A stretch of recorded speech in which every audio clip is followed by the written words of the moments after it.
Tienes que hacer algo que excita a los demás, haces algo que tiene mucho tráfico, que hace que mucha gente visite, le pones publicidad encima, eso te da algo de dinero fácil y tienes que aceptar lo que eres y tener confianza en lo que eres. Entonces, claro que digo, ¿he tomado la decisión correcta o no? ¿Hacemos SIA? No veo en qué ayuda al usuario. Y me insistió mucho y al final era, es que es mi decisión. Vale, mi decisión es que... Bienvenidas y bienvenidos a un nuevo episodio de Historias de Crecimiento. En este episodio tengo a un invitado que me flipa bastante y lo vamos a ver juntos, que es Joaquín Cuenca, cofundador y CEO de Freepik. Hola, Joaquín. Hola, ¿qué tal? ¿Cómo estáis? ¿Qué tal? Muy bien. La verdad es que tienes una trayectoria súper interesante, así que creo que esto va a ser una masterclass de emprendimiento y de cómo aprender, ¿no? a levantar un proyecto desde cero y a llegar donde por ejemplo, Freepik ha llegado, pero antes también habías desarrollado otros proyectos. Pero antes de empezar, lo que me gustaría es que tú te presentes rápidamente y luego te haré unas preguntas rápidas para calentarnos. ¿Te parece? Perfecto, Januel, gracias.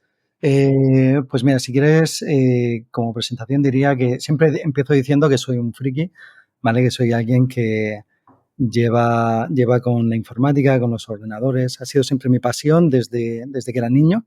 Empecé con ellos cuando tenía 8 años con un Amstrad evidentemente en casa de mis padres. Y luego siempre he estado ligado a la informática, o sea, muy techie. Me metí en el mundo que hoy llamamos del emprendedor, antiguamente empresario, un poco por accidente, casi que empujado por un amigo del instituto con el que estuvimos primero trabajando en una startup, cuando no sabía ni lo que era, y poco después pues creamos la nuestra propia y de aquellos polvos estos lodos, ¿no? Aquello fue por el 2005. Y tuvimos la increíble suerte de que aquella startup fue Panoramio, la compró Google. Estuvimos trabajando en Google 3 años. Estuve trabajando de Tech Lead sobre el mismo proyecto. Y por allá por 2010 volví a España, vine a Málaga. Uh-huh. Y bueno, empecé a trabajar aquí en varios proyectos, algunos que no funcionaron y otros que han funcionado muy bien, afortunadamente, ¿vale? Y nada, en los últimos, creo que han sido ya 14 años, pues aquí al frente de Freepik, junto con Alejandro y Pablo, somos los 3 cofundadores. Alejandro y Pablo ya no tienen un papel activo en la compañía y desde hace un añito o así ya estoy yo solo de los 3. Ok. O sea, el último podcast que he publicado era con Enrique Danz, que quizás conoces. Sí. Y él decía también en su libro que su padre le había regalado a los 18, 19 años, evidentemente era otra época, ¿no? Un ordenador, que él no quería esto, quería un coche, pero que al final este ordenador pues le ha abierto la vista al mundo de la informática, de la innovación, y es profe de la innovación en YouTube. Acabas diciendo también que desde los 8 años has programado, ¿no? Y tenías un ordenador.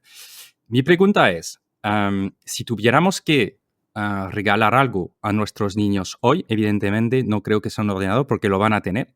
¿Qué crees que deberíamos darle como una oportunidad de descubrir hoy en día a los niños que tienen entre 8 o 15 años o 18 años? Pues mira, la verdad es que no lo sé. Yo tengo varios niños en esas edades, ¿vale? Te puedo decir lo que era para mí. Para mí el ordenador, yo estaba deseando tenerlo y no te puedo explicar por qué, ¿vale? A mí me flipaba cuando en televisión aparecía algún ordenador, me quedaba pegado, yo quería uno. Y a mí me pasaba lo contrario, me regalaban cosas que no era un ordenador, ¿no? A veces, recuerdo para la comunión, me decían, mira, te han regalado, y era OPA.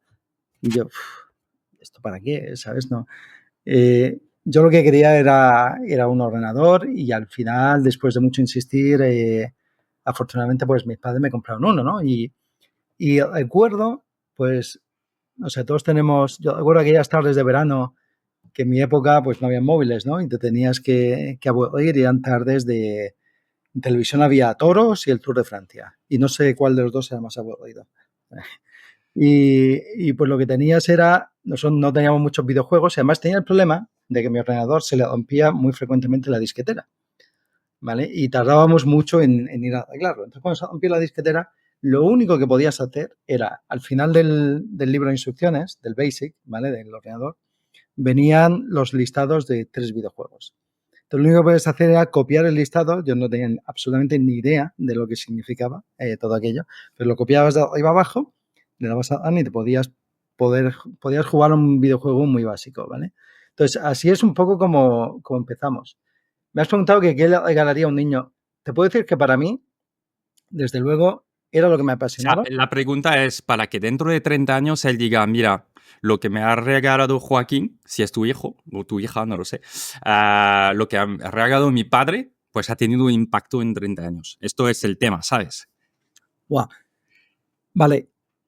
A mí fue algo que me apasionaba tanto que me ayudó a desarrollar esa pasión, ¿vale? Esa pasión es un poco la gasolina que te da para que ese motor fluya. Te puedo arreglar el motor, pero la gasolina la tienes que tener tú. Entonces te diría que tiene que ser algo que el niño por dentro lleve y pida, ¿vale? Y luego hubo otra cosa y es que me costó mucho conseguirlo, ¿vale? Creo que a veces tenemos una llamita dentro y cuando no lo consigues inmediatamente, cuando requiere mucho esfuerzo, pues esa llama se va haciendo más grande, ¿no? La pasión un poco aumenta con la dificultad. Creo que a veces tenemos tendencia a dar demasiado pronto lo que piden y eso apaga un poco esa llama. A mí creo que el no tenerlo tanto tiempo me avivó esas ganas de tenerlo. Pasaba lo mismo, pues a veces pasaba con los videojuegos, ¿no? Yo recuerdo, en mi pueblo pues no había librerías, yo no podía comprar ningún libro de informática. Y yo mi primer libro de C me lo regaló mi padre porque eligió él uno, sabía que me gustaba el tema y creo que yo tenía 12 años, entonces había estado programando en BASIC solamente, ¿vale? Y claro, me lo empapé de arriba abajo. Imagínate tú hoy un libro entero, leértelo de arriba abajo varias veces. Ese tipo de cosas solo lo haces cuando llevas mucho tiempo queriéndolo, ¿vale? Y luego Ya. llega y de verdad lo absorbes. Que hoy se te dan de golpe es demasiado fácil, ¿sabes? No tienes tiempo de alimentar esa pasión. Vale, pues mira, Enrique también me dijo, oye, dale un presupuesto a tus hijos y que ellos los vayan gastando, ¿no? Que cogen un Enrique acceso es muy economista. a Flippic, a ChatGPT, a la IA y que vayan trastando con la IA. Y yo es lo que estoy haciendo, ¿eh? Tienen cuentas en herramientas de IA, bueno, evidentemente porque a mí me flipa bastante y que creo que les puede ayudar. ¿Que será un impacto o no? No lo sé, pero por lo menos es algo que tiene. Pero tú acabas de decir una cosa que es verdad, que las nuevas generaciones necesitan las cosas muy rápidamente y efectivamente cuando esperas una cosa, pues lo deseas mucho más, ¿no? Y desarrollas esta llama. Bueno, hablando esto de la IA, yo tenía muchas ganas de hablar contigo y una de las razones es que creo que tú has vivido algo que muchos CEOs y cofundadores van a vivir, que es seguramente despertarte un día pensando que la IA podría revolucionar tu mercado, tu empresa que habías desarrollado y era rentable y decir, oye, ¿esto cómo me va a impactar? O hasta que mañana me puede matar lo que he creado durante años, ¿no? O sea, me gustaría entender qué ha pasado en este momento, cómo tú lo has vivido como fundador y luego hablamos de cómo has reaccionado, ¿no? Pero creo que hay muchas empresas que lo van a vivir. Además, fue más o menos así, ¿eh? A ver, si quieres, te entro un poco en preludio, ¿eh? No vino totalmente de sorpresa, había un pelín, o sea, ya cuando, incluso antes de DALI, el primer DALI, ¿vale? No el DALI 2, que DALI 2 para mí es el momento de lo que un amigo mío de esto hoy llama el momento Sputnik, ¿no? El momento Sputnik es cuando los americanos ven que la sonda Sputnik que les pasa por encima de la cabeza, ¿vale? Y hacen un, oh yeah, espera, estamos aquí en fuera de juego. ¿Vale? Y tenemos que empezar todo el programa Apolo, toda la movida, ¿no? Porque ven que se han quedado muy atrás y el momento en el que un Sputnik les pasa por encima es cuando ellos se dan cuenta, ¿vale? Pues para nosotros, nuestro momento Sputnik fue la salida de DALI 2, ¿vale? Ujú. Y el preludio a eso es, unos meses antes, un año antes, sale DALI 1, ¿vale? Y DALI 1 hacía unos dibujos un poco mediocres, pero que ya eran dibujos, ¿vale? Tú le escribías algo y te hacía un dibujo. Entonces, claro, ya eso era bastante preocupante.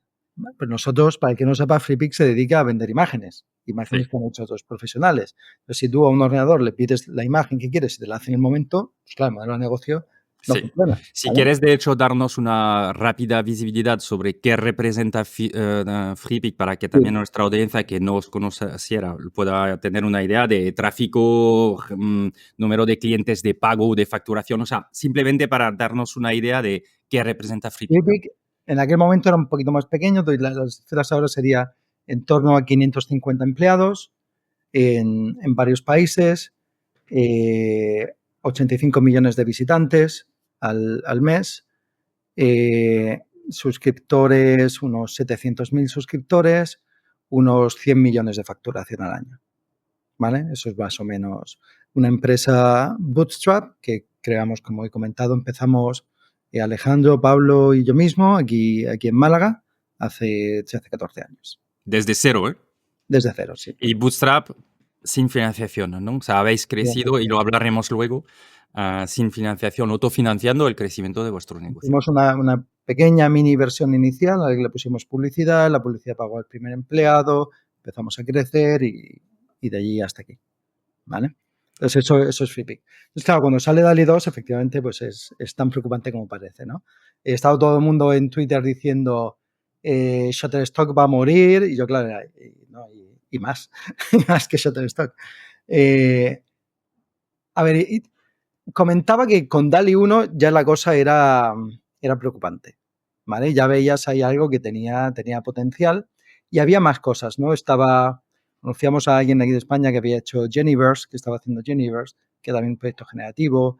Había varios más, pero se quedaba un poco en research, ¿vale? Una fase de, fíjate tú, que con inteligencia artificial se pueden hacer imágenes medio coherentes, ¿vale? Y no era como fractales, algo súper específico. Se podía hacer ya un poco de todo. Unos años antes estaba esto de generar caras con GAN, ¿no? Entonces te hacía Sí, caras bastante creíbles, pero no generalizaba nada. Tenían que ser caras de frente, frontales. No iba pero más. es verdad que funcionaba bien porque nosotros en Growth necesitamos imágenes de personas que no existirían, y me acuerdo que en las formaciones enseñaba esta herramienta que era No Face o algo así, bueno, que en realidad se generaba caras que necesitabas evidentemente para una landing o para un perfil, Sí, ¿no? Y sí, sí. que no existían, ¿no? Siempre las detectabas porque el fondo era borroso, ¿vale? Porque no sabía hacer nada más que las caras. Entonces todo lo que era fondo y era Pero tú, como fundador, Joaquín, cuando ves esto, puedes tener como dos sentimientos. Uno de, bueno, esto no va a llegar, está muy lejos, no nos podemos preocupar. O, ostras, es un principio de una preocupación.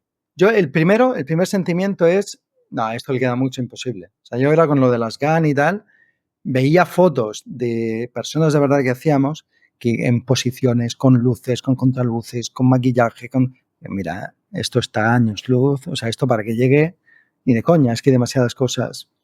Pero por otro lado estaba esta nueva tecnología, ¿no? Que empezaba a hacerlo ya cosas más generales. Y, y era pues preocupante para lo que es el modelo, ¿vale? De negocio que tenemos. Y ahí hablé con Andrés Todubia, que lo mencioné antes, el del Sputnik, ¿vale? Que es un experto en inteligencia artificial y es amigo desde hace años. Y es alguien que metimos en el consejo. Venimos en el consejo precisamente porque cuando creamos el consejo en 2020 ya veíamos que la inteligencia artificial iba a tener más peso del que estaba teniendo. Y le llamo y le digo, tío Andrés, ¿qué hacemos con esto, tal? Y me acuerdo de eso, dice, vender. Digo, vale, muy cachondo. No, pero en serio, ¿qué hacemos? Y ahí dijo, bueno, vamos a ver si conseguimos contratar a gente que nos ayude a hacer algo, ¿vale? Que le ayude a FreePic, aunque sea desde un punto de vista operativo. ¿Vale? Y empezamos un proyecto, contratamos a Javier Ideami, que es el que hizo Geniverse, como freelancer, para ayudarnos a hacer un motor que eliminase fondos, ¿vale? Luego contratamos a Iván, que es nuestro head de AI, para empezar a usar inteligencia artificial para mejorar nuestro motor de búsqueda. Entonces, como esto, dos cosas cosas que teníamos en el negocio, pero se podían optimizar, ¿vale? Ujú. Entonces lanzamos un nuevo motor de búsqueda que daba mejores resultados que el tradicional que teníamos. Empezamos a mejorar, ¿vale? En varias cosas Y ahí está ese año entre el DALL-E 1 y el DALL-E 2, ¿vale? Y bueno, DALL-E 1 había, para mí en mi mente yo me decía, bueno, ha llegado a un nivel de calidad que es el 80%, pero el último 20% te lleva el 80% del esfuerzo, ¿vale? O sea, es que en realidad no sabes cuándo va a llegar ahí. Y ahí salió DALL-E 2. Y DALL-E 2 para algunos fue lo que para mí fue DALL-E 1. No ha llegado al 80%, pero falta todavía. Para mí fue, en DALL-E 2 a mí me pilló con COVID, aislado en la azotea de mi casa. Y yo pasé una semana de fiebre, viendo en Twitter todo lo que estaba generando la gente, sin dormir, loco. Yo veía lo que hacían y es que lo único que podía pensar es que esto no es tan bueno como una persona, es que es mejor que una persona. O sea, es que un artista medio no te hace esto, ¿vale? Y luego estaba muy cherry picking, no habían cogido lo que había salido bien de lo que había salido bien y todo lo que tú quieras, pero ya era joder. O sea que si coges lo mejor de lo mejor y te pasas 10 minutitos, o sea, no es inmediato, pero 10 minutitos, haces algo que antes llevaba una semana. Esto el cambio es salvaje, ¿vale? Y ahí yo para mí ya era, y para mí el mensaje ya fue, aquí no hay donde esconderse. Acuerdo que lo que le dije al equipo es, el lobo ha saltado la valla. Ahora podemos discutir si está allá, ¿vale? Si está comiendo a las ovejas que están ahí cerquita de la valla y nosotros estamos todavía en el establo, pero la valla ya la ha saltado. O sea, para mí la valla esa era el tema de ¿la creatividad es algo solamente humano? Y ahí para mí no. No. Esa mierda tenía creatividad. ¿Vale? Estaba dando respuestas a textos con una imaginación que yo antes solo lo hubiese pensado como perteneciente a un humano. ¿Vale? Entonces a mí ahí cae para mí una barrera fundamental, ¿vale? Y ahí pasa a ser qué hacemos nosotros en este nuevo mundo, ¿vale? Y ahí fue un proceso, recuerdo que hablando con Andy Parfit, como una especie de mentor que nos puso EQT, ¿sabes? Que le ayudara un poco a los CEOs no sé, a ser mejores personas o algo, ¿vale? Y te ponen a mentores y cosas así. Y este tipo, bueno, hablando con él, hablábamos de la misión de FreePic, la visión, todo esto, y es muy bueno en eso. Y me dio un consejo, dice, piensa en lo que hacíais cuando empezasteis la compañía. Y piensa en qué es lo que hacen los usuarios cuando van a FreePic. Y entiende cuál es tu misión a partir de ahí, de algo tan pragmático como eso. Y yo recuerdo cuando empezamos la compañía, pues lo que hacíamos, estamos haciendo páginas web para resultados de fútbol, otro proyecto en el que estábamos involucrados, muy exitoso. Y Ale era el diseñador, ¿no? Y Ale estaba buscando recursos gráficos para hacer esas páginas que hacíamos. Hacíamos comunidades, hacíamos videojuegos, hacíamos muchas cosas, ¿vale? Y le hacían falta imágenes. Entonces, y como no teníamos un duro, pues iba buscando imágenes gratis. Y creo que aunque tuviésemos un duro, lo hubiésemos buscado gratis. Y era un proceso muy lento, ¿vale? Porque había muy pocas páginas con recursos gratis que fuesen dignos, ¿vale? Entonces, Ale lo primero que hizo, de hecho, fue hacer un buscador sobre esas páginas. Esa es la versión 1 de FreePic. Nosotros no teníamos contenido. Buscábamos en páginas de terceros. Entonces, ¿qué es lo que hacíamos? Y de ahí viene un poco la misión de FreePic, ¿no? Ayudar a que cualquiera pueda crear grandes diseños de forma más rápida, ¿vale? Eso es con lo que empezamos. Pues si esa es nuestra misión, el tema este de la IA, pues en realidad no os dejaba fuera de juego. Había que entender que la creación de contenido gráfico, material gráfico, era un medio que habíamos usado para conseguir nuestro objetivo, para llegar a nuestra misión, ¿vale? Pero era un medio de entre otros que podíamos tener. Y era el medio que habíamos estado desarrollando, el músculo que habíamos estado desarrollando estos últimos años. Pero no era el único. Es verdad, pero lo que podrías decir es, hasta ahora facilitamos de encontrar recursos y de comprarlas o utilizarlos gratuitamente rápidamente, pero es que cualquier persona ahora con un DALL-E, un Midjourney, lo podría estar haciendo, ¿no? Entonces, yo soy uno más, ¿no? Sí, pero yo creo que desde hace tiempo teníamos claro que no queríamos solo ser el que provee el recurso. Queríamos ayudarte. Siempre, esto vino, a ver, voy a dar un poco marcha atrás, ¿vale? Voy a explicar un poco. Hubo un caso, nosotros empezamos siendo un buscador, como he explicado antes. Y nosotros teníamos un problema y era que no veía, una vez una vez el usuario pinchaba en quiero descargar esta imagen, nosotros lo mandábamos a la web de un tercero. Sí. ¿Vale? Generabas leads o tráfico a Sí, otro. exactamente, era como un buscador igual. Y no sabíamos si el usuario acababa descargando ese fichero o si ese fichero estaba roto o si no le permitía la descarga porque decía que era gratis pero luego no era gratis, tenía que registrar o lo que sea, ¿vale? Entonces perdíamos visibilidad de que los cursos sean los que de verdad funcionaban y los que no. Y había muchas quejas de, oye, es que esto no funciona, oye, es que esto me pide no sé qué, etcétera. Y fue por eso y por otros motivos que empezamos nosotros a crear contenido que almacenábamos en FreePic para que tú pudieses clicar y descargar, ¿vale? Entonces, siempre el cubrir un pasito más en el flujo de trabajo del usuario, vimos desde el principio que nos ayudaba a cumplir nuestra misión, ¿vale? Y para nosotros esto era un paso más allá. Era, no solamente es te doy el curso, pero el curso te lo doy por algo. Te lo doy para que tú ahora lo edites. ¿Con qué herramientas? Pues tradicionalmente con Illustrator, con Photoshop, ¿vale? Pero son herramientas muy complicadas, muy caras. Eso siempre nos ha limitado mucho.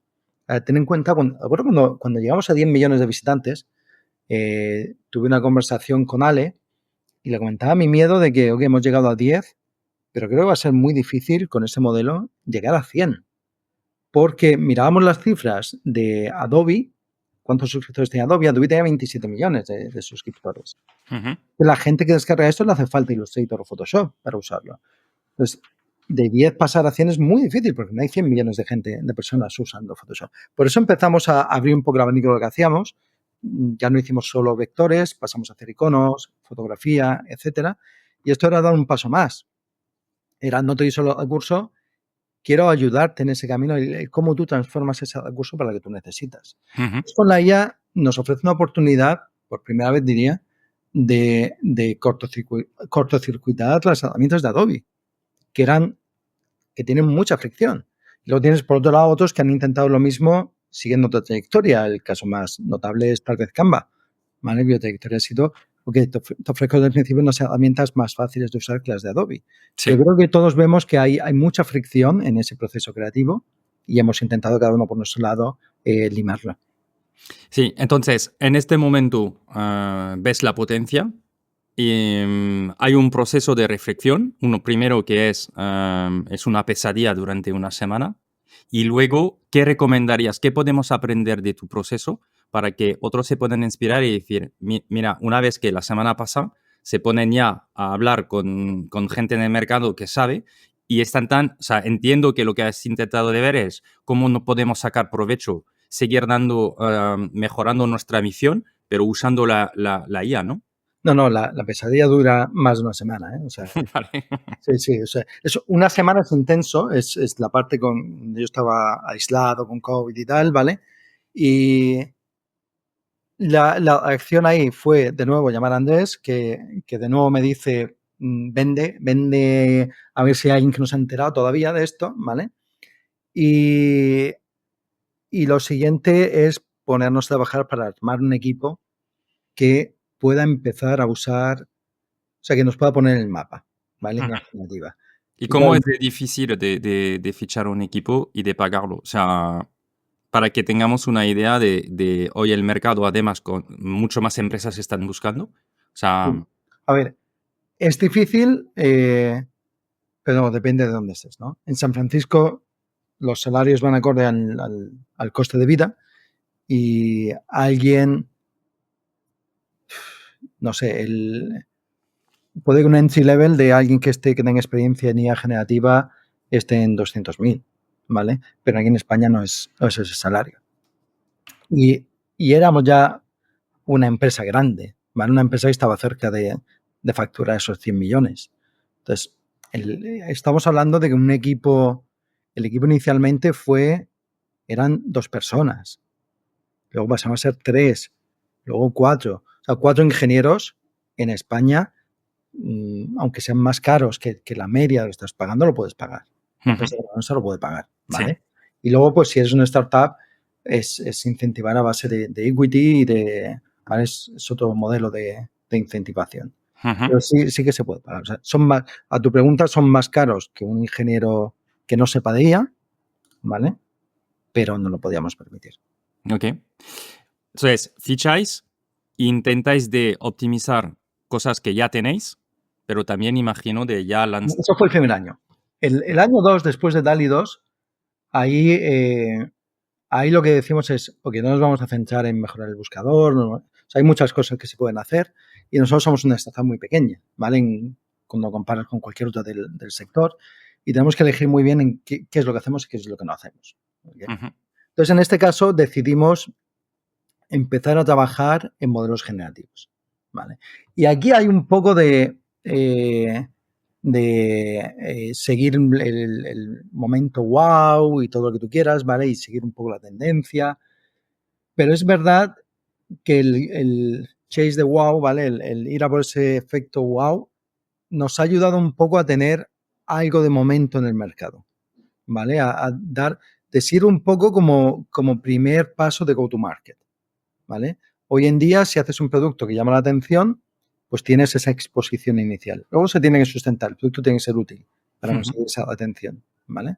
Pero hicimos eso, fuimos a por IA generativa, tomamos un modelo, el de Stability, ¿vale? Y empezamos a mejorar ese modelo. ¿Cuál has dicho? El de Stability. Stability, ok. Diffusion, ok. Sí.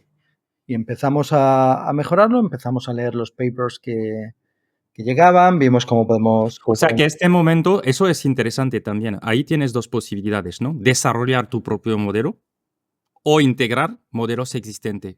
¿Por qué eliges uno o el otro? Sí, para mí estamos en un momento para los más viejos que estén escuchando el podcast, como nosotros. Algunos se acordarán de videojuegos como Wolfenstein, como Doom, Quake, ¿vale? Yo uso mucho ese símil.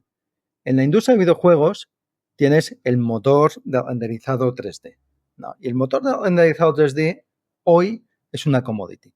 Tú usas Unreal o usas Unity, ¿vale? O usas Godot, si quieres open source. Hay como 2, 3 muy profesionales, muy bien hechos. Y la industria de videojuegos se encarga de, lo personaliza mucho, pero se encargan de añadir valor en qué tipo de historias cuentan, qué tipo de videojuegos. Es todo lo que está por encima del motor, ¿vale? No es tanto la tecnología en sí del motor. Pero en aquella época, cuando estaban empezando, el motor era muy importante. O sea, Wolfenstein empieza porque hacen un motor nuevo que permite que funcione. Doom era un motor nuevo. Entonces, ID Software empieza a desarrollar motores para sus videojuegos. Creo que estamos en esa fase incipiente todavía, ¿vale? Pero Stability, o sea, esa fase en la que tener tu propio motor todavía te da un valor añadido comparado con los demás.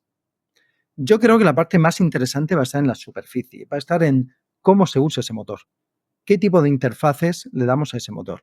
El símil que hago, y si quieres aquí, abandonamos un momento la generación de imágenes, nos vamos a generación de texto. Si usas algo como GPT-4, para simplificar es como tener un mini cerebrito, ¿vale? Como una inteligencia que tienes ahí en bruto. Y hay una interfaz muy básica que es la de hablar, ¿no? Le puedes hablar con una persona y te puede responder con una persona. Pero no sé si te ha pasado trabajando con gente que dices, joder, es que, mira, me cuesta más explicarle lo que quiero que haga que hacerlo yo, ¿vale? Eso es porque la interfaz más natural no es la única que existe ni tiene por qué ser la mejor, es la más natural. Pero es lenta, estamos limitados por nuestra glotis, por cuántas palabras podemos expresar por segundo. De hecho, hay otras interfaces que a veces es mejor. A veces tú no quieres escuchar cómo alguien habla, quieres leer la transcripción porque para ti es más rápido, puedes saltar, ¿vale? Entonces hay muchas interfaces que nos van a permitir interaccionar con inteligencia. Hasta ahora solo hemos explorado una, que es hablando, porque no había otra forma inteligente que un ser humano y nosotros no tenemos botones, no tenemos tuercas, ¿vale? No tenemos nada más.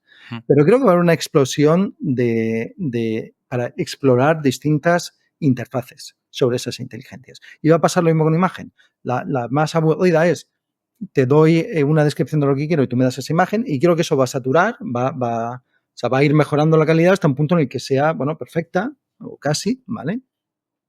Y a partir de ahí, los artistas pues quieren más control, ¿vale? Quieren poder expresar de otra forma como aquí quieren. Tienes ejemplos como el Sketch to Image que tenemos, donde tú puedes dibujar un boceto, dar una descripción de lo que quieres y al mismo tiempo que vas dibujando ese boceto, te va dibujando la imagen como tú querías, ¿vale? Pero Ujú. fijándose en tu boceto. Entonces, hay muchas formas. Son como especializaciones, ¿no? En función de lo que vas a necesitar, vas a El tener... modelo en sí es el mismo, bueno, no es exactamente el mismo, pero podría serlo, ¿vale? Podría ser el mismo modelo. Ten en cuenta que el modelo, por intentarnos, lo que recibes lo que llamamos un embedding. Para la gente que no está en el sector es como un montón de números, ¿vale? Que le explica el significado de lo que tú quieres. Y ahora hay como un traductor, ¿vale? De texto, de alguien que escribe algo, a esos números, ¿vale? Es un modelo de texto que te coge ese texto y te lo convierte en esos números que encapsulan el significado de lo que tú quieres. Pero es que hay otro traductor que te traduce imágenes a ese texto. Y hay otro que te traduce vídeos a ese texto. Y hay otro que te traduce sonidos a ese texto. Por eso cosas como GPT-4 te puede leer, o te puede escuchar, o te puede ver, Ujú. ¿vale? Entonces, lo mismo pasa con los modelos que luego cogen esos números, ese embedding, y lo usan para generar imágenes. El cómo consigues ese embedding puede ser de distintas formas, ¿vale? En nuestro caso usamos una descripción que lo he escrito más el boceto que estás haciendo, ¿vale? En el sketch to image. Pero hay otras. Hay una que es Reimagine, donde tú le das una imagen y se inventa alternativas a esa imagen. Sí. Es otra interfaz sobre cómo explorar esto. Entonces, nosotros la parte donde... O sea, lo que quieres decir es que lo que se va a desarrollar es como hay una tecnología potente, pero los usos, vas desarrollando en realidad casos de usos y mejorando y ayudando más a esos casos de usos, ¿no? Exactamente. Y es lo mismo con Magnific, ¿vale? Magnific usa el mismo ladrillo. Nos podemos dedicar a hacer mejores ladrillos o nos podemos dedicar a hacer casas más variadas, distintas casas. Nosotros estamos haciendo casas. Lo que pasa es que ahora puntualmente en el mercado hay muy poquitos fabricantes de ladrillos. Ujú. De hecho, la mayoría de los fabricantes de ladrillos se dedican a hacer su mini casa, ellos también, O ¿vale? sea, compiten contigo. Sí, entonces nos encontramos con un poquito una disyuntiva porque Midjourney no permite que nadie use su motor, ¿vale? Eh, y DALL-E sí, o sea, hay algunos que ya están empezando a salir como APIs que puedes contratar, ¿vale? Ujú. Pero por ahora todavía tenemos una ventaja competitiva de ponernos a tunear un poco ese ladrillo y probablemente hacer nuestro propio ladrillo, ¿vale? Pero para mí la parte interesante está en las casas que hagamos. Cómo cogemos esos ladrillos y cómo hacemos algo que a la gente le llame la atención. Sí, además tú tienes el tráfico de los usuarios. Bueno, es lo que tengo. O sea, ellos tienen otras cosas, ¿vale? Pero yo lo que tengo efectivamente hoy es tráfico de usuarios que vienen a por imágenes. Entonces, yo intento ayudarles en lo que buscan, punto. Y las imágenes las quieren para algo, ¿no? Pues yo intento ir a esa utilidad final. Am, entonces, desarrollas esto. ¿No tienes una frustración cuando ves que un Midjourney, un DALL-E tienen al final una ayuda de marketing y de usuarios al nivel mundial? O sea, te voy a ser súper sincero, me parece impresionante lo que hacéis en FreePic, pero creo que se habla mucho más de un DALL-E o de un Midjourney, ¿sabes? En las redes, por ejemplo, que se habla de FreePic. Esto no significa que no sois rentables, ¿eh?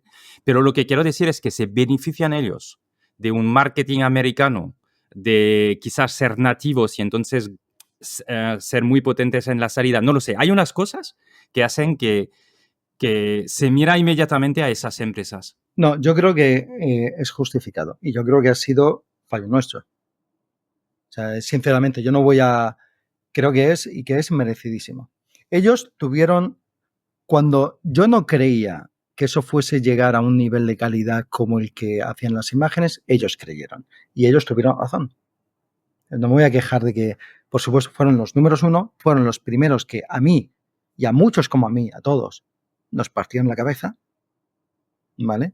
Y creo que es merecidísimo que sean bien conocidos. Ahora estamos, pues nos ha llevado más tiempo llegar a un nivel de calidad similar o productos similares. Y ahora FreePic, pero tenemos que ser sinceros, todos los que llegan detrás de DALL-E y Midjourney, pues estamos todavía un escalón por debajo. Sí, ¿Vale? pero bueno, yo he hecho pruebas, ¿no?, con FreePic y es Estamos bastante... todavía un escalón por debajo en visibilidad. ¿Sabes? Vale, en visibilidad. Sí, es que ellos es que han sido los primeros y eso te da cierto punto, que dura... Peter Thiel dice que no tienes que ser el primero, tienes que ser el último, ¿vale? Y estoy de acuerdo con eso, o sea, tienes que ser el que de verdad lo consiga. Pero yo sí creo que, y además creo que es inspirador, es que ellos han creído en lo que nadie creía, han apostado fuerte por eso y les ha funcionado. Olé, olé. Y tengo que reconocer que yo era escéptico. Yo no creía que fuese a ser tan bueno en tan poco tiempo, ¿vale? Entonces, OpenAI, para mí la visibilidad que tiene es merecidísima. Midjourney es merecidísima. Tema aparte es el tema de los derechos de autor, si quieres entramos ahí luego, ¿vale? Sí. O sea, ha pasado como, pues mira, como pasó un poco con la música en Internet al principio, que han saltado un poco... hay una línea difusa, ¿vale? Y donde han visto difusa, lo han visto claro para su lado y vamos a ver eso ahora cómo se clarifica. Pero esto lo tenemos que entender. Hay parte que es, Midjourney no ha gastado dinero en publicidad. Midjourney ha sido el mejor marketing que puedes tener, que es un boca a oreja, un boca a boca. Ok. Entonces, abrías el tema de los derechos y nosotros formamos sobre la IA generativa en ChatGPT y en arte digital, imágenes, y es verdad que muchos de nuestros profesionales que se forman con nosotros tienen esta pregunta, ¿no? Que es, oye, entendemos que ha sido entrenados, primero, que ha sido entrenados con muchas imágenes, entonces hay un tema de derecho de uso para entrenar esos modelos, pero sobre todo lo que les preocupa es, yo puedo... Si voy a Freepik y que genero imágenes, ¿me pertenecen a Freepik? ¿Cómo es el modelo ahí? ¿Hasta qué punto lo puedo usar yo a nivel comercial o no comercial? Nuestra visión y nuestros términos de uso es que lo que nosotros hacemos es una herramienta, igual que Photoshop, igual que Illustrator. Y ahora tú usas esa herramienta para crear las imágenes que tú quieras. Y eso tiene... La mayoría de las veces es una combinación de un prompt, un texto, donde le pides una imagen, muchas horas eligiendo variantes de imágenes, ¿vale? Y luego mejoras que le puedes hacer esa imagen con nuestro software o con software de terceros, ¿vale? Esfuerzo no significa que tengas más o menos copyright, ¿vale? Pero sí que aquí hay una creatividad del que está creando la imagen, que es el usuario. Está tomando decisiones creativas. Eso sí cambia algo, porque entiendo dónde vas, ¿eh? Que si hay creatividad humana por encima, entonces es único y entonces es derecho del usuario. La misma duda puedes tener si... Pero si me generas si tu herramienta es súper buena, me genera inmediatamente o sea, te genera una que te vale, tú estás decidiendo que esa te vale. Claro. Y tú has elegido el prompt. Sí, es verdad. Esto es como si te digo, a ver, un cuadro de Picasso en el que le haya pegado 4 brochazos, ¿tiene creatividad? Bueno, depende de si cambia dónde ha caído la pintura. Si no, no. O sí. Ha elegido qué colores, ha elegido qué fue.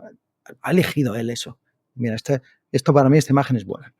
¿Vale? Bueno, pues ya está. Si la primera que te sale te vale, muy raro es que te valga la... A ver, digo que raro que te valga la primera porque si me estás diciendo con prompts súper simples una palabra y te sale una imagen que es perfecta, al final el mercado se va a saturar de esas imágenes, ¿vale? Y la tuya dejará de llamar la atención.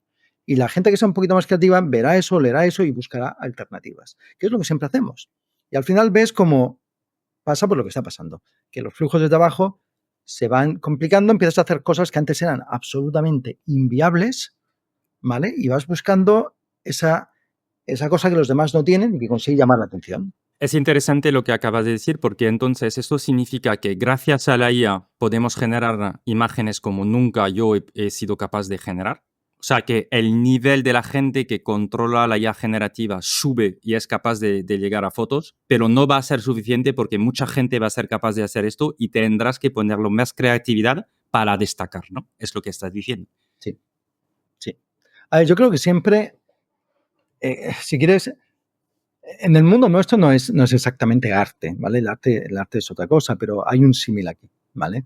En el arte, para mí, arte es una persona que vive en el mundo, ¿no? Y que tiene una serie de experiencias y todos hemos pasado por cosas buenas, malas, que nos transforman, ¿vale? Y que nos hacen ser pues, la persona única que somos.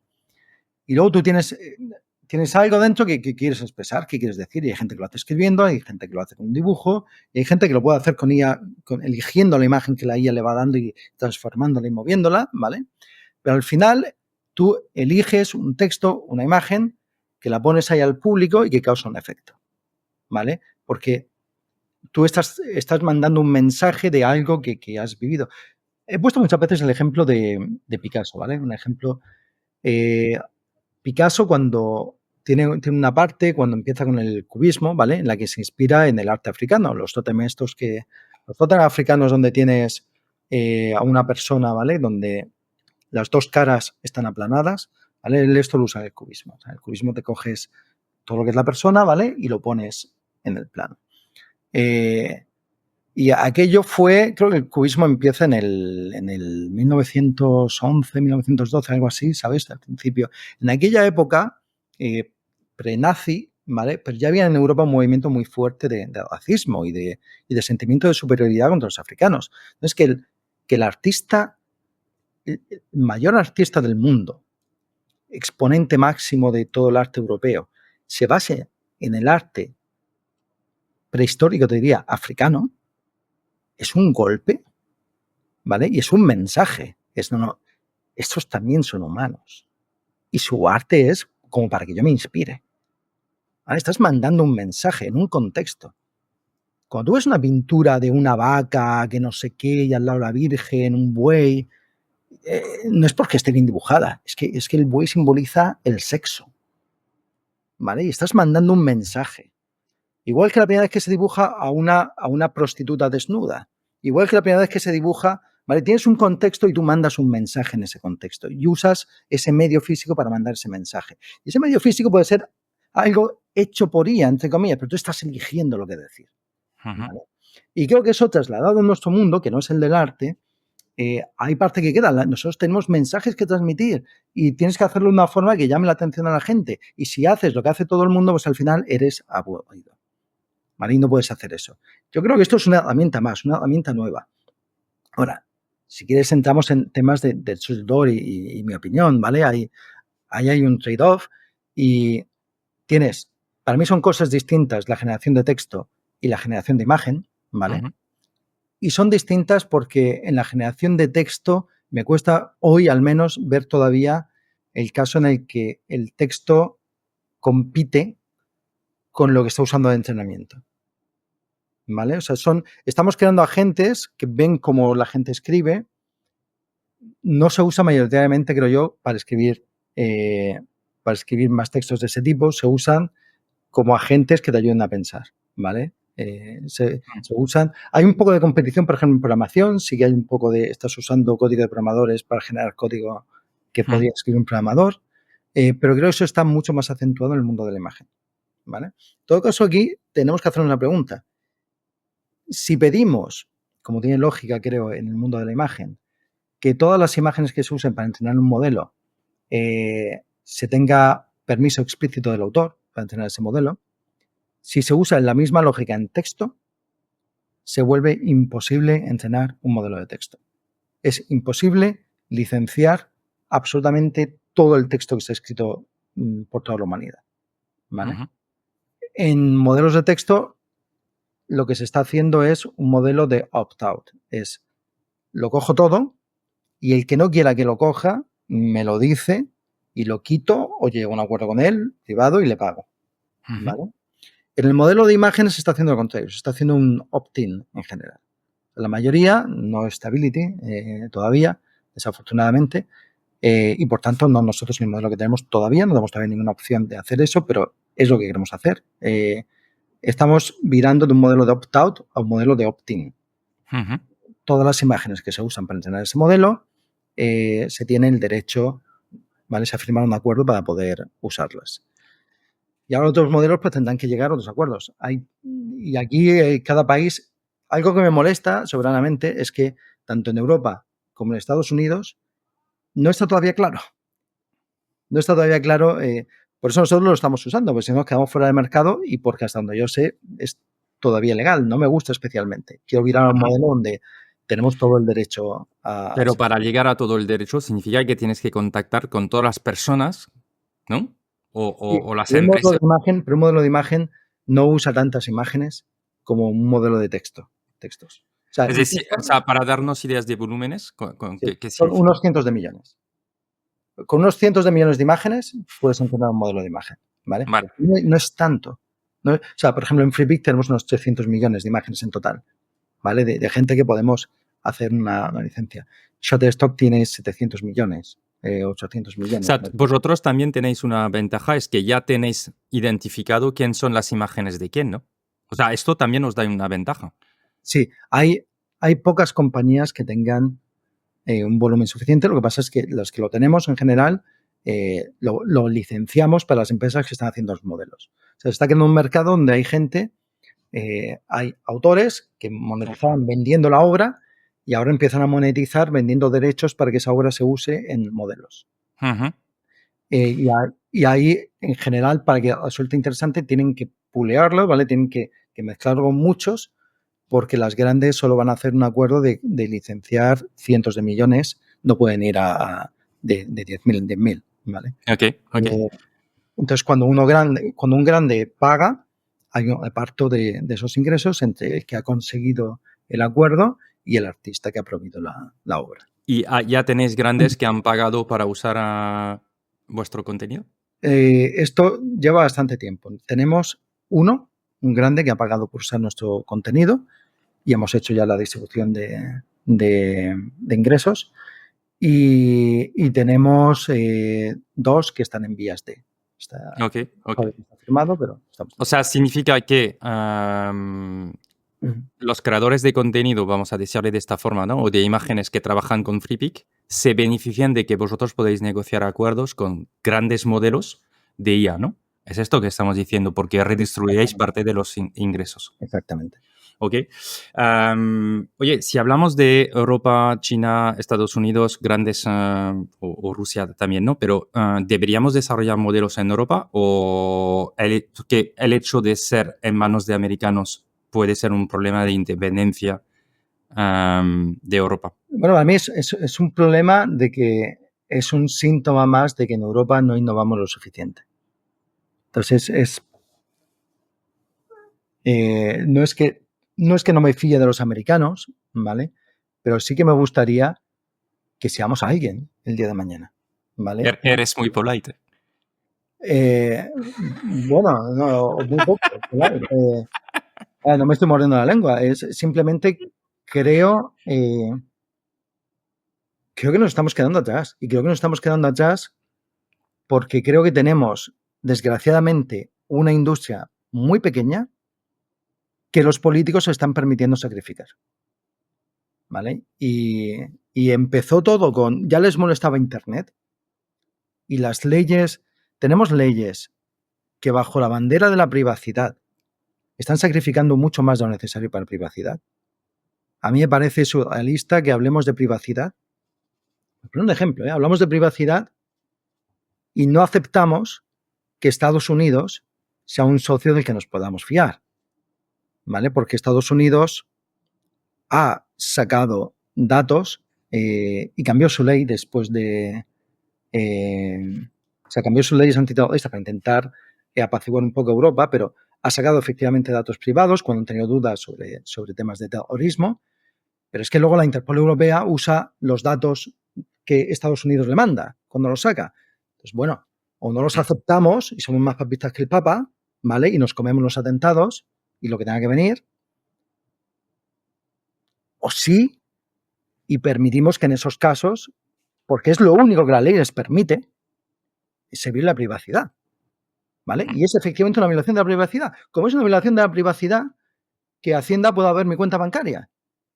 Pero es que vivimos en un estado donde la privacidad no es el principio, al menos aquí en España, lo es más en Suiza, por ejemplo, pero no es el principio número uno del que parte todo y absolutamente inquebrantable. Hay casos en los que se permite que el Estado viole esa privacidad. No, si Hacienda quiere ver mis cuentas bancarias, pues va al banco, se las pide y las tiene, ¿vale? Y yo ahí no tengo privacidad. En Suiza sí que la tendría, pero aquí no, ¿vale? Y yo creo que es un trade-off que tenemos que hacer constantemente. El principio de la privacidad, para mí, no está por encima de todo. Entonces, a mí que se sacrifique el pensar que Estados Unidos es un socio eh, válido comercialmente por cómo tratan la privacidad, a mí me parece de locos. Porque es que además no hay alternativa. Está toda Europa usando el cloud americano y ni siquiera sirve el que los servidores estén almacenados en Europa, porque evidentemente si están en control americana, pues aunque estén en Europa, pueden llegar y coger los datos que quieran. Sí. Entonces, es de loco lo que se pretende sacrificar. Y creo que se pretende sacrificar a toda la industria, la de la IA, viene a bufo del sacrificio que se hizo de la industria de Internet en Europa. Y creo que esto es porque somos segundones. Y en lugar de apostar fuerte para volver a ser los primeros, pero tenemos muchísimo talento en Europa, lo que se hace es, sin miramientos, sacrificar a la industria. Y bajando un poco, ¿qué creías que se podría hacer en Europa para volver a ser los números uno? No, pues Si primero puede. no meter miedo cuando se hace algo. Yo digo con la boca muy pequeña que hacemos IA. Lo digo con la boca pequeña porque es que, mira, yo no me leo todavía el detalle toda la AI Act, pero estoy seguro que hay cosas pues, que nos van a afectar, ¿vale? Y te buscas, o sea, nosotros una vez sufrimos un ataque informático, ¿vale? El ataque fue, en teoría, un investigador que vio un fallo de seguridad y sacó emails de usuarios registrados, el email, ¿vale? Y, desgraciadamente, un hash de la contraseña. No la contraseña, nada que pudiese ayudarle a entrar, pero un hash con bcrypt, o sea, era algo que estaba bien hecho. Estaba hecho precisamente para que si alguien obtenga eso no pueda entrar, ¿vale? Fue un fallo, lo notificamos en 24 horas, informamos a todos los usuarios, ¿vale? Por seguridad. Descubrimos nosotros, vimos cuáles eran las contraseñas más vulnerables de usuarios y por prudencia les forzamos a cambiarlas. Hicimos todo by the book, ¿vale? Y todavía nos encontramos un post de una agencia gubernamental donde nos ponía de ejemplo de mala práctica. Cuando lo mismo que nos ha pasado a nosotros, a una escala mucho más grande, le ha pasado a Adobe, donde no tenían un hash, tenían un hash aversible, le pasó a Canva, ¿vale? Exactamente igual que a nosotros, pero también más grande, y por supuesto le ha pasado a toda la web del gobierno. Nos pone de ejemplo a nosotros, ¿vale? Pero es que además nos llega una carta luego de la Secretaría de Industria, donde nos piden una auditoría para ver que ahora estamos cumpliendo las buenas prácticas, auditoría evidentemente que tenemos que pagar, ¿vale? Y no le valía todo el paquete de medidas que teníamos antes y las nuevas que tomamos, evidentemente, para nosotros fue importantísimo. Y estamos muy por encima del nivel que tienen ellos en el gobierno. De hecho, vaya, acaban de robar mis datos míos y de todos los españoles de la web de tráfico, ¿vale? De España, y no ha pasado nada. Entonces, aquí en Europa es que tienes un problema si estás haciendo IA y afortunadamente tenemos a gente como los de Mistral en Francia que han podido empujar y ayudar un poco a que la AI Act no sea tan nociva para el que esté haciendo algo de IA, ¿vale? Pero es todo, no sé, yo de verdad es que no estoy viendo el apoyo de Europa a empresas europeas que quieran mejorar. O sea, siempre se ve en Europa, lo número uno, los políticos están viendo siempre cuál es el peligro que esto puede traer. Y hay ciertos peligros, no nos engañemos, ¿vale? Esto es un poco como el fuego. El fuego tienes que aprender a manejarlo. El fuego te puede quemar, pero te puede alimentar, te puede calentar.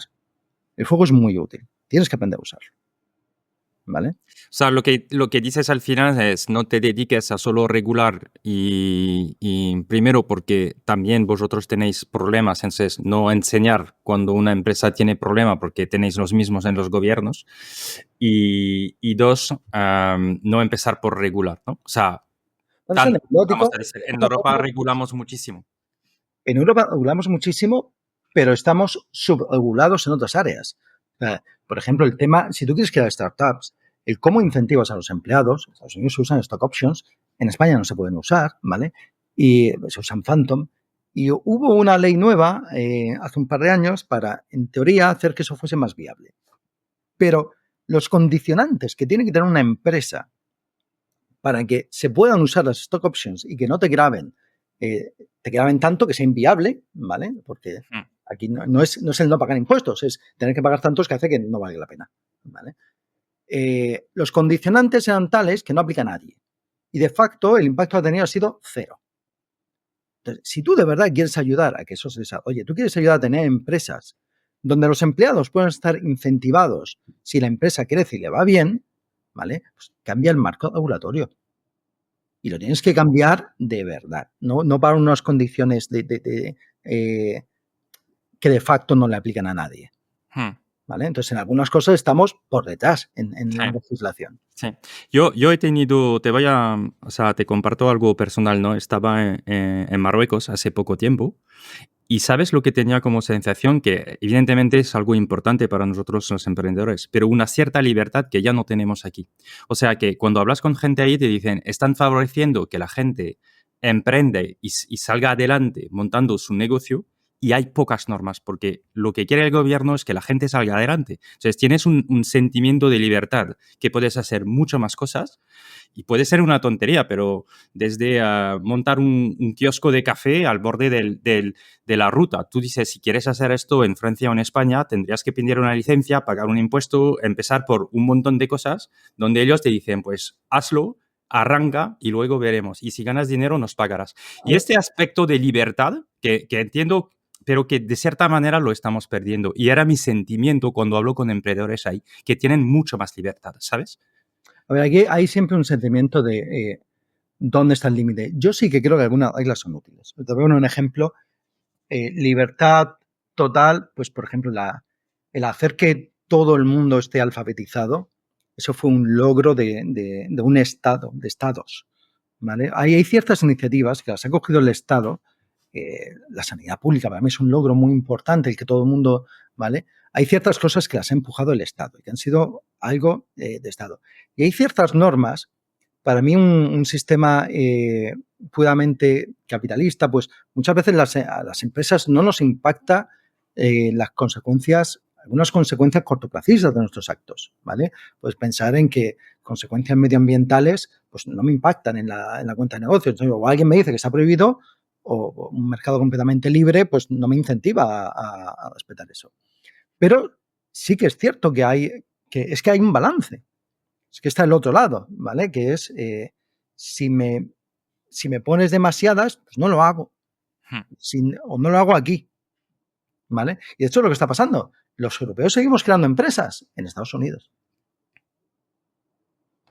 Sí. Oye, volviendo al tema entonces de la IA, habéis hecho movimientos, por ejemplo, comprando a Magnific, ¿no? Que es un proyecto que se ha basado en España con un modelo super lean, dos emprendedores que ya habían montado otros proyectos, que les flipa este tema de las imágenes. Esos sí que han creído desde, ¿no? Porque estaban en fase de reflexión, creo, en plan, ¿qué vamos a montar? Y se pusieron esto. Eso demuestra que también tenemos muchas capacidades, ¿no? En España, en Europa, y que tenemos gente con conocimiento y capacidad de desarrollar. ¿En qué momento dices, ostras, esto nos puede aportar un valor dentro del grupo FreePic? Digo grupo porque estáis comprando otras empresas, ¿no? ¿Y cómo lo analizas y cómo lo reflexionas? Porque es un modelo americano, ¿no? De a un momento dado, si yo no lo he desarrollado, también puedo comprar, tengo el dinero, tengo los usuarios, pues agrego valor a mi modelo, ¿no? A ver, esto hay que entender, se une también la parte cultural cuando compras una compañía de quiénes son los que están trabajando ahí. En este caso, pues a Emilio no lo conocía, pero a Javier llevaba varios meses detrás de él, ¿vale? Lo habíamos invitado a Málaga, estamos en una fase de cortejo. Lo que pasa es que le salió muy bien su startup, ¿vale? A ver, esto, para mí, Magnific es el primer ejemplo de un nuevo tipo de compañías, ¿vale? Si ves la estrategia de go-to-market, el go-to-market ha sido gracias al canal en Twitter X que tenía Javi, que él no lo crea para esto. O sea, él empieza a hablar, él estaba jubilado, ¿no? Y él, como jubilado, empieza pues a tener hobbies. Y uno de los hobbies, su hobby principal eran los viajes, ¿vale? Y pasa a ser lo de generar imágenes. Y empieza a crear tan buenas imágenes, empieza a crear tan buen contenido que le sorprenda a mucha gente, que es lo que se puede hacer, que empieza a tener gente que le sigue, ¿vale? Y eso se convierte en su canal de distribución cuando él monta el producto. Entonces, cuando él monta junto con Emilio Magnific, Emilio, que es buen programador, ¿vale? Pero lo típico es que necesite más programadores, coge a ChatGPT para que le ayude a programar, ¿vale? Y ChatGPT pues le ayuda a montar la web. Cuando empiezan a hacer la cuenta en Twitter en inglés, y ellos hablan algo de inglés, hablan inglés, ¿vale? Pero no es súper fluido, le piden a ChatGPT que le traduzca los tweets, ¿vale? Entonces ChatGPT les lleva el go-to-market, les lleva la programación, ¿vale? Y luego, evidentemente, usan distintos building blocks de inteligencia artificial para montar un flujo que, dado una imagen, te construye una imagen mejorada. En algunos casos empeorada, porque esto no hay al 100%, ¿vale? No le agrada a todo el mundo y tiene un punto de subjetividad y podemos ponernos quisquillosos, pero le aumenta la resolución, añade detalles donde no lo sabía, hace que parezca como, ¿vale? Mejor. Entonces, claro, gente que hace fotos y que necesita una foto un poquito mejor o de más resolución, hay mucha. Y de hecho, si te fijas, Photoshop no funcionaba para eso. Si tú coges Photoshop y amplías una imagen, ¿vale? Te lo hace borroso en upscale. No te sirve. ¿Vale? Entonces, estos dan con un caso de uso muy común que tiene muchísima gente y que no estaba bien servido. Hacen una herramienta solo para eso y ahora hablan de ella en Twitter, ¿vale? En X, tanto en español como en inglés, traduciendo solo ChatGPT, y tienen un éxito bárbaro, ¿vale? De la noche a la mañana. Y de nuevo, nosotros estábamos ya detrás del equipo desde hace un tiempo y ahí fue, o sea, para mí lo que hacen estaba totalmente alineado con lo que queremos hacer, es ayudar a la gente a hacer grandes diseños de forma más rápida, ¿no? Lo comentaba antes, pues esto es una herramienta perfecta para eso. Estaba alineado con nuestra misión, el equipo nos encajaba perfectísimamente y pues llegamos a un acuerdo con ellos. Pero tu reflexión como CEO y fundador, o sea, en el momento de compramos, no compramos, sabes cuál es el precio, vale la pena, no vale la pena. A mí me interesaría entender cómo tú te has hecho esta reflexión y la has compartido seguramente con tu equipo de directivos. Pero, ¿sabes? ¿Cómo decides sí o no? ¿Vale la pena, no vale la pena? ¿Es importante o no? ¿Podemos copiar y hacerlo nosotros, pero más tiempo? ¿Sabes? Todo esta reflexión. Mira, nosotros llegamos a la conclusión de que podíamos copiar, podíamos hacer y en no tanto tiempo. De hecho, nosotros tenemos un upscaler en Flippy que es muy bueno, ¿vale? No tan bueno como Magnific, pero es bastante bueno. Entonces llegamos a la conclusión de que el código lo podíamos más o menos hacer, pero luego todo lo que había en torno a Magnific nos iba a ser muy difícil de aplicarlo. Y esa estrategia de go-to-market, que es única a Javi, nos iba a ser muy difícil aplicarla. Había muchas cosas que, bueno, hay cosas que ganas por llegar al primero, directamente, ¿vale? Sí, pero lo que quieres decir también es que el modelo que han usado y la gente que está pagando el servicio, porque también se supone que era uno de sus puntos fuertes, ¿no? Que la gente estaba Sí. dispuesto a pagar por un servicio que no es barato, hay que decirlo, y que donde lo han hecho bien es que seguramente tienen clientes en gran parte del mundo dispuestos a pagar por este servicio. No es barato, depende del caso de uso. Si tú estás haciendo una película, o sea, esto es un caso de uso real, ¿no? Hay películas donde el fondo era una foto, a los actores se les ha grabado con fondo verde, ¿no? Y luego el fondo se pone por detrás. Y querían mejorar ese fondo. ¿Qué haces? ¿Vale? Entonces, Tienes toda la razón, he pecado por tacaño. Es decir, si lo que generas con su herramienta es mucho más barato que lo que tu proceso actual te está pidiendo o el tiempo que estás pasando, es muy barato, ¿no? Pero si quieres entrar a probar, en este sentido, no era... Si es un usuario que tiene alguna imagen, que quiere mejorar un poquito, es caro, ¿vale? Si eres L'Oreal y tienes una imagen para una campaña publicitaria que va a salir en televisión y la imagen es buena, pero le falta un qué sé yo, y la quieres mejorar, es que los $39 al mes es que no entra en una discusión. Total. Entonces, podías replicar, pero no el modelo. Y te interesa el modelo porque de la misma manera que tú has bootstrapeado otras empresas, has visto que esto había sido muy bien bootstrapeado, ¿no? Al nivel de go-to-market y rentabilidad. Mi experiencia es que es muy difícil ganarle a alguien con entusiasmo. Y claramente Javi y Emilio tenían entusiasmo por lo que hacían. Yo a ellos los quería en mi equipo y no contra mí. Entonces, lo demás es que se vuelve secundario, es Magnific va a ser, tiene que haber más si queremos seguir creciendo. Entonces necesitas a alguien con entusiasmo que vaya creando nuevas, ¿vale? Que vaya encontrando nuevos casos de uso de gente a la que le puedes aportar un valor tremendo. Es que hay muchísimas cosas. Mira, si la inteligencia artificial parase hoy de desarrollarse con lo que tenemos, seríamos capaces de estar desarrollando productos para la próxima década. ¿Vale? Es que es como si tuviésemos una nueva CPU, una CPU. Bueno, es que puedes hacer todo Internet, ¿vale? Conectando ordenadores. Es que todo lo que se puede desarrollar es loquísimo. El número de casos de uso a los que queremos llegar, que queremos explorar, es que necesita de verdad de mucha gente con mucho entusiasmo para explorarlos. Y eso es lo que queremos. Visto tu visión y a dónde vais, estáis compitiendo contra Canva y Adobe, ¿no?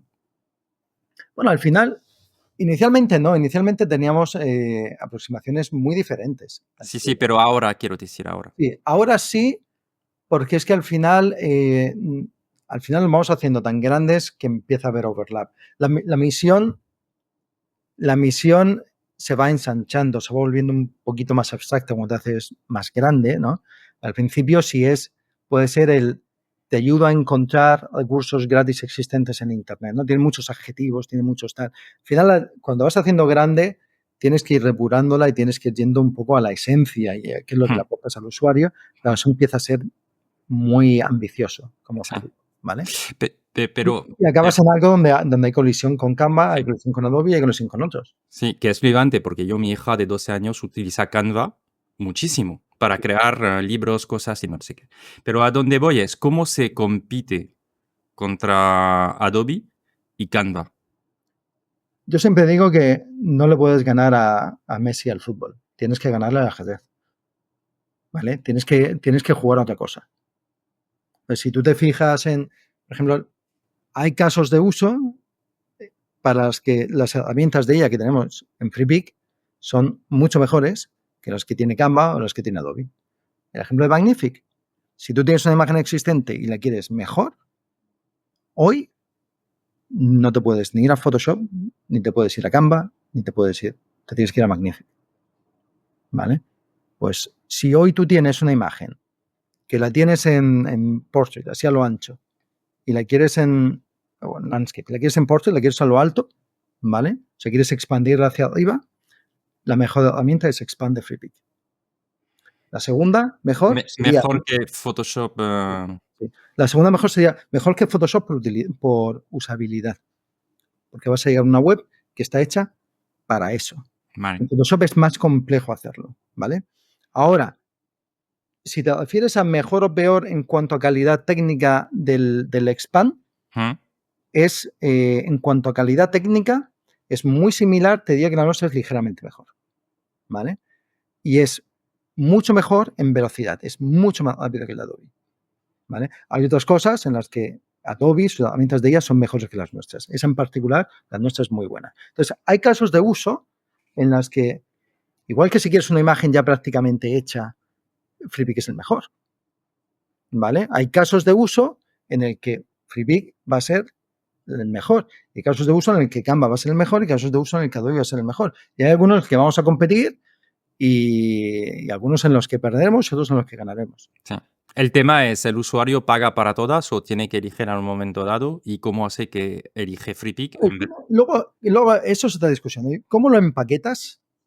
¿Vale? Es otra discusión. ¿Qué pricing pones? Si pagas suscripción, si pagas una vez solamente, si pagas uno y lo tienes todo, ¿vale? Luego, eso ya te diría que casi que es secundario. No secundario, es importante, ¿vale?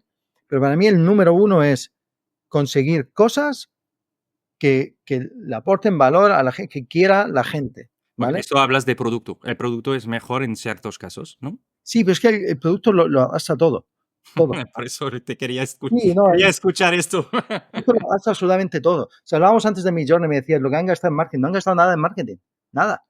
Midjourney es todo, es gente, yo incluido, que le dice a otro, esto es increíble. Y hace año y medio era, oh my God, ¿vale? Eso es el marketing. El producto es lo que más te puede, o sea, luego haces marketing, ¿no? Porque le quieres darles amplificación extra, quieres llegar a más y se puede mejorar. O sea, llega un punto, pero cuando tú tienes una sola cosa que puedes hacer, para mí tiene que ser el producto. Mira, de nuevo, el ejemplo de Magnific. Era hablar en Twitter, ¿no? Pero el producto era magnífico. Sí, pero has dicho que era el producto magnífico con una distribución potente. Con una distribución potente, efectivamente. Una distribución potente. Pero distribución que se vuelve potente luego por el producto también. O sea, era la calidad de Javi que consigue llegarle a 100.000 personas que estaban interesadas en IA, pero si el producto no hubiese estado ahí, ya te digo yo que no hacen la facturación que hacen. Ujú. Ok. Tú eres el rey del bootstrapping en España, ¿no? Han dicho eso un par de veces, sí. Por no pecar de falsa humildad, creo que merecidamente, sí, porque... Entonces, ¿qué podemos aprender del rey de bootstrapping? ¿Cuáles son los...? O sea, evidentemente no hay una receta única y no es lo que estás pidiendo, pero hay cosas seguramente en tu mente que tú cuando analizas un mercado, una oportunidad, debes decir, esto sí, esto no lo veo claro, ¿no? Sí, pero... Por tu experiencia, digo. Fíjate, he dicho que creo que merecidamente, pero a veces es por debilidades mías. O sea, creo que una debilidad es que no salgo a... Mi reflejo no es hacer un pitch, ni es... Mi reflejo es sentarme a programar, ¿no? Cuando tenemos algún problema. Entonces, por defecto, mi reflejo no va a ser nunca el de levantar capital, ¿vale? Para la empresa. Va a ser el mejorar el producto y ver ahora qué podemos hacer un poquito mejor. Por eso ha sido una empresa muy de crecimiento de pasito a paso. Y lo mismo le pasaba a Alejandro y le pasaba a Pablo, ¿vale? Entonces, por cómo nosotros éramos, es que era lo único que podíamos hacer. Yo no sé si hubiésemos levantado capital, ¿vale? Con la idea que teníamos de FreePic. No sé si hubiésemos podido articular esa idea, ¿vale? Pero sí que me pasa que veo ideas y hay muchas que no la veo. Me puedo estar equivocando, ¿eh? Y otras que se ve claro que tienen mucha utilidad, ¿vale? Yo Entonces, para mí, ¿cuáles son sus criterios que tú tienes en tu mente por tu experiencia? te diría que uno de ellos es que a ti te parezca la bomba, de verdad, genuinamente. Que a ti te parezca... Eso fue en FreePic, en Panorama era lo mismo, ¿vale? Era algo que eran productos que tú querías tener. Yo quería poder enseñar a la gente los sitios donde había estado, ¿vale? Y las fotos de los sitios en el mapa. Hoy suena una bobada, ¿no? Pero era muy útil compartir aquello y que todos pudiésemos compartir de todos. Luego ya llega esto es ver el mundo a través de la lente de los demás, ¿vale? Era un poco... Y en FreePic es que nos hacía falta. Es que lo hicimos porque nos hacía falta a nosotros, ¿vale? Ese es el número uno. El número dos es que lo lances y tengas usuarios, aunque no paguen. Si pagan es todavía mejor porque es que de verdad están encontrando suficiente valor como para pagar, ¿vale? Pero el número dos para mí es conseguir tracción. A mí, nosotros hemos dado proyectos porque no conseguimos aumentar la atracción, ¿vale? Nunca porque no facturasen, siempre porque no conseguíamos que se volviesen más y más populares, ¿vale? Entonces, asumiendo, me gusta mucho una frase de Y Combinator que dice, a ver cómo era, hacemos cosas, we make stuff, hacemos cosas que quieren los usuarios, ¿vale? Es ese mantra, ¿vale?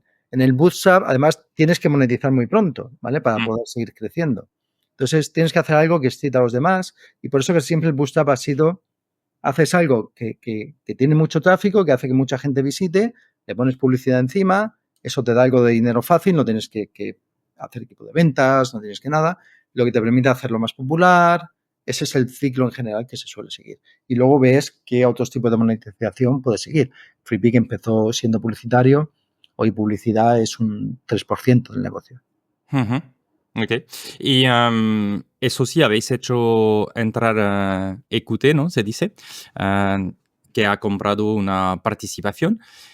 ¿Esto lo hacéis para tener más medios o para securizar vuestro activo? Es decir, a un momento dado decir, mira, nosotros hace ya tiempo que estamos también con un riesgo, porque los empresarios, emprendedores, tenemos un riesgo basado en nuestra empresa, ¿no? Nuestro activo en general está ahí. Entonces, ¿cuál es el objetivo? Crecer, pero también tener una parte de seguridad sobre lo que has creado y poder monetizar una parte como Mira, fundador. lo has dicho bien, porque no has dicho que EQT ha invertido en FreePic, sino que ha comprado.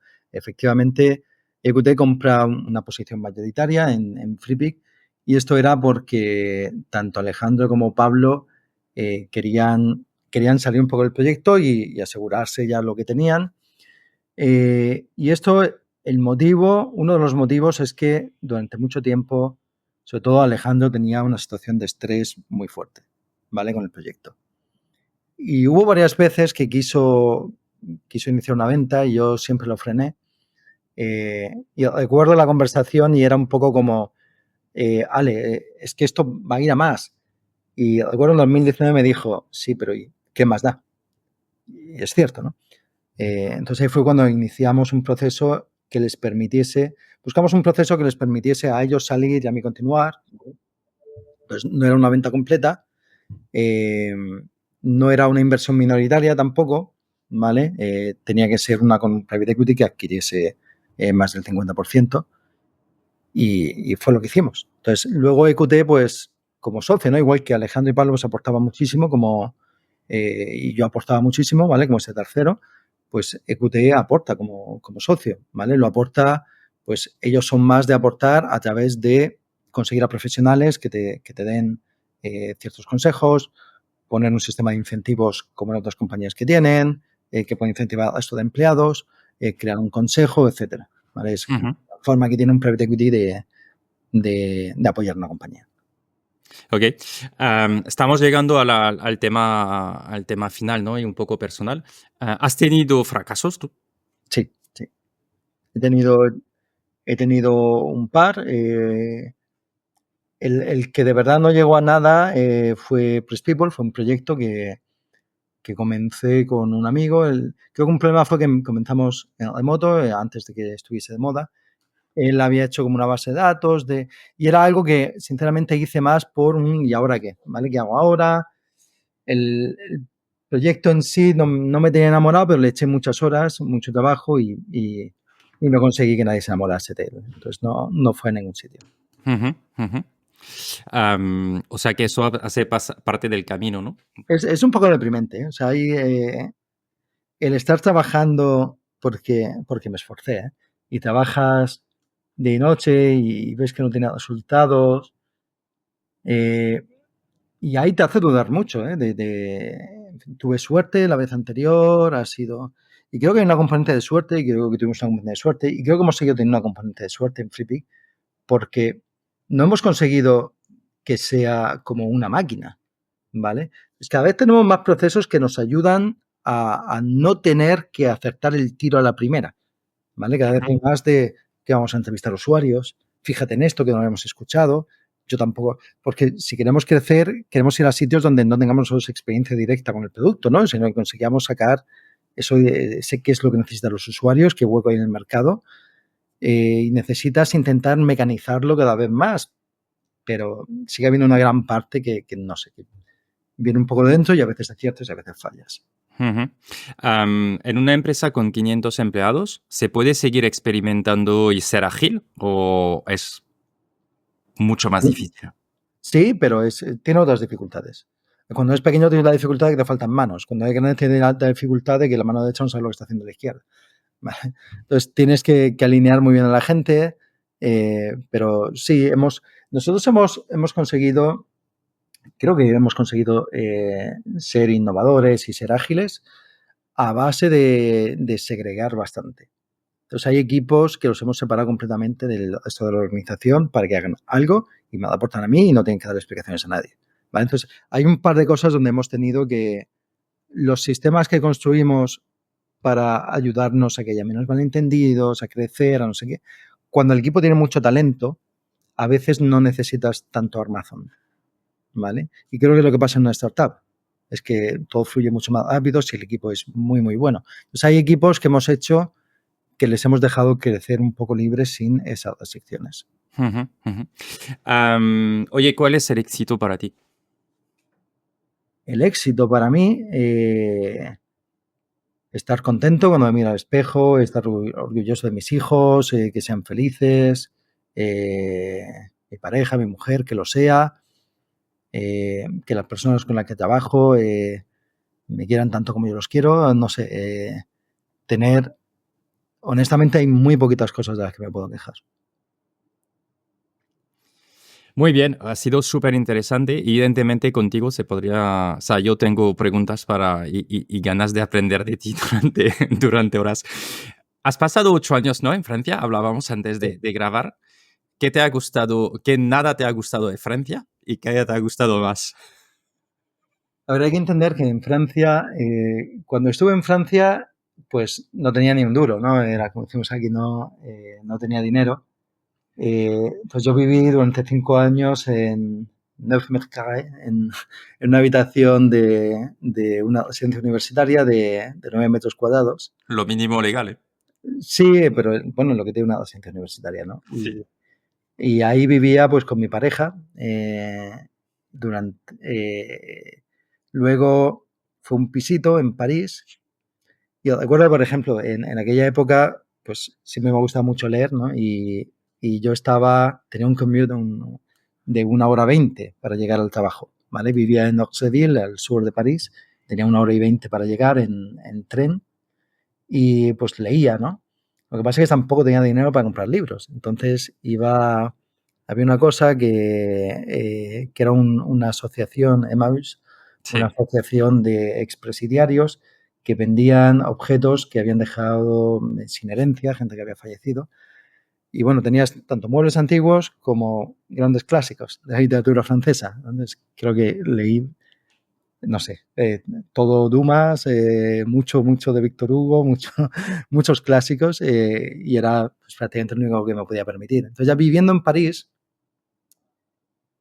no es lo mismo París con dinero que París sin dinero. ¿Vale?